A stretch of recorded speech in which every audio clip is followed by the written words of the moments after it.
Hákon Dagi, það enn eitt stórmóti framöndan með U20 landsliðinu, hvernig leggst þetta í?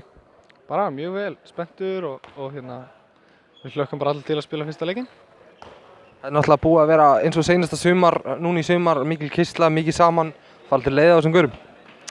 Alls ekki, þetta er skemmtilegasta hópurinn sem maður er í og fyrir allt vinum hans og félagum hans og við höfum fullt af stundum góðum saman og Rússlandi er síðasta og alltaf gaman að hitta þessa stráka. Og menn tíma alveg sumarfríinu í þetta, ár eftir ár?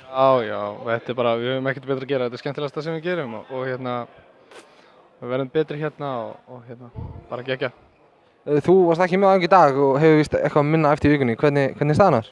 Bara, ég er svona aðeins væg tóknun, sagði Jóndi og vonandi verði tilbúin á mánudaginn og ætti að ná þessu blessaða móti.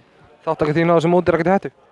Nei, ég myndi ekki segja það, ég verði alveg tilbúin fyrir móti. Við förum út 27. eða 8. og margir dagar í það og ég hef bara hugsað vel líkamann minn og halda mér í standi og kem síðan bara ferskur inn á mánudaginn vonandi. Þið voru náttúrulega í Sviss æfingaferð, hvernig var hún? Hún var mjög góð, við bara sáum það sem við gerðum vel og einnig það sem við megum bæta og við erum að vinna í því sem við megum bæta og einnig að vinna í því sem við gerum vel og við ætlum að gera það enn betur. Við ætlum að reyna að keyra enn meira á það og fá meira úr hraðaplaupunum okkar. Rétt í lokin, þú átt náttúrulega þráttur og sért frekar ungur, átt orðið slatt af medaljum, Íslandsmeistaramedalja, bikarmeistaramedalja, HM og opna Evrópska og ég veit ekki hvað, á ekki að bæta við medaljum á þessu móti? Jú, sjálfsögðu, þetta er eina medaljan sem vantar núna í safnið og vonandi verður réttur litur á henni þetta skipti.